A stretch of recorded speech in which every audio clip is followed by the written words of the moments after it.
हमारी सकारात्मक राजनीति थी कि बटेंगे तो कटेंगे, इसलिए वो सकारात्मक नारा जो वो कह रहे हैं कि वोट डालने नहीं दिया गया या मतदान में गड़बड़ियां हुई। जितनी निष्पक्षता से मतदान हुआ है ये उतना कभी नहीं हुआ। योगी सरकार में मंत्री योगेंद्र उपाध्याय जी हैं हमारे साथ बातचीत करने के लिए। मंत्री जी, अ, यूपी में उपचुनाव हुए, 7 सीट आप लोगों ने जीत हासिल किया। इस चुनाव में देखा गया कि इससे पहले पोस्टर वॉर हो रहा था और पोस्टर वॉर में कहीं न कहीं सपा में सपा कार्यालय के आगे लिखा था कि अली भी हैं, बजरंगबली भी है और साथ में पीडीए की टोली भी है। और उसके जवाब में आया था कि अली नहीं बजरंगबली चाहिए हमें। और इसी बीच योगी जी का एक नारा आया कि एक रहोगे, सेफ रहोगे, बटोगे तो कटोगे। तो क्या लगता है इस चुनाव में जो 7 सीटें आप लोगों को मिला, ये फ़ॉर्मूला योगी जी का काम आया? देखिए, हमारी सकारात्मक राजनीति थी कि बटेंगे तो कटेंगे, एक रहेंगे तो सेफ रहेंगे। इसमें कौन सी बात गलत कही गई है? एक रहेंगे तो सेफ रहेंगे, चाहे वो राष्ट्रीय स्तर पे सेफ हो, अंतर्राष्ट्रीय स्तर पे एक रहेंगे तो सेफ रहेंगे, चाहे मोहल्ले स्तर पे बात हो। इसलिए वो सकारात्मक नारा। उन लोगों का पीडीए अगड़ा पिछड़ा, हिंदू मुस्लिम, अली बली, ये नारे देने की जरूरत क्या है? तो इन नारों की जब जरूरत करेंगे, नकारात्मक नारे देंगे, तो नकारात्मक राजनीति लंबी नहीं चलती, क्षणिक लाभ मिल सकता होगा। शॉर्टकट राजनीति है ये।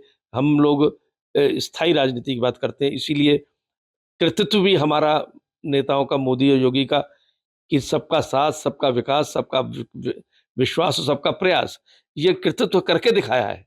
जितने भी कार्यक्रम और योजनाएं मोदी जी की और योगी जी की हैं, अंतिम छोर पर बैठे हुए व्यक्ति पर बिना भेदभाव के पहुंची हैं। इसलिए हम लोग सकारात्मक राजनीति करते हैं, उसको ही जनता ने समर्थन दिया है। जैसे चुनाव के नतीजे आए, अखिलेश यादव ने प्रेस वार्ता किया और तमाम आरोप लगाए कि भाजपा जो है वो कहीं न कहीं वहाँ पर वोटिंग के लिए रोका गया और इसके बाद से जो है कौन लोग वहाँ पे वोट डालें, हमारे तरफ से वोट गया नहीं, वोट वहाँ पे। तो ये इस तरह के तमाम आरोप लगाए। इसके बाद से देखा गया संभल में एक बड़ा हिंसा हुआ। हिंसा का भी आरोप सीधे-सीधे भाजपा पे ही लगा रहे हैं कि इन सभी चीज़ों पे पर्दा डालने के लिए भाजपा स्वयं हिंसा करा रही है। देखिए, पहली बात तो ये कि जो वो कह रहे हैं कि वोट डालने नहीं दिया गया या मतदान में गड़बड़ियां हुई, जितनी निष्पक्षता से मतदान हुआ है ये उतना कभी नहीं हुआ। और उनको हारने के अलावा, हार के लिए कारण ढूंढते हैं, हर संवैधानिक व्यवस्था पे चोट करते हैं। कभी उस पर, चुनाव आयोग पर, कभी लोकतंत्र पर, कभी प्रशासन तंत्र पर, कभी विधायिका पर। ये उनकी आदत है।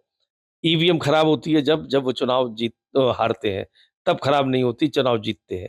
वायनाड में क्यों नहीं खराब है ईवीएम? यहाँ क्यों खराब है? या एक जगह वो जीते हैं तो वहां क्यों नहीं ईवीएम खराब थी? सभी सीट जीत रहे होते। वो तो नैतिक रूप से करहल भी हार चुके हैं। जिस सीट को अभी तक वो 70 से लेके 80,000 तक जीतते आ रहे हैं, आज 14,000 पे उनकी जीत सिमट के रह गई। तो इसके कारण क्या है? परिवारवाद, उनका जो संकुचित दायरा था, जनता उसको समझ रही थी। इसीलिए करहल में नारा लगा था कि वोट करहल का, राज सफाई का नहीं चलेगा, नहीं चलेगा। उस सब का परिणाम है। जितना वो सिकुड़ेंगे, उतना ही वो सिकुड़ते चले जाएंगे। ये जनता उसका जवाब देती है। सर, संभल में जिस तरह से अभी हिंसा हुआ है, 4 लोगों की वहाँ पे मरने के बाद जो है एफआईआर भी दर्ज हुए हैं और जिस तरह से सपा भाजपा पे आरोप लगा रही थी, अब कहीं न कहीं इन सभी मामलों पर सपा का जो है तार जुड़ते हुए इस घटना से दिखाई दे रहा है। तो इस पे अब कैसे क्या कार्रवाई होगा, क्या कहेंगे? वो कह रहे थे कि चर्चा चुनाव परिणामों पर होनी चाहिए, ये अखिलेश यादव का कहना था। उससे बचने के लिए हमने किया। अरे, जो विजेता है वो क्यों बचना चाहेगा चुनाव परिणामों के उससे? हारने वाला बचना चाहेगा कि वो कैसे मुंह दिखाए, बल्कि मुंह छिपाने की जगह नहीं है।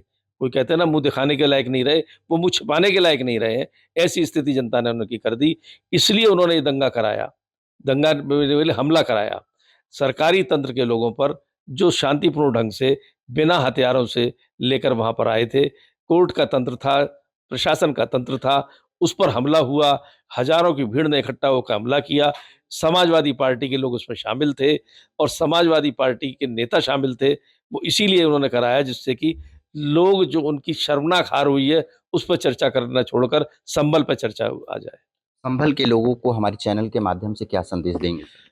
उनसे मेरी गुजारिश है, अपील है कि स्वार्थी नेताओं के स्वार्थ वाली राजनीति के शिकार ना बने, क्योंकि वो तो उनको हथियार बना लेते हैं।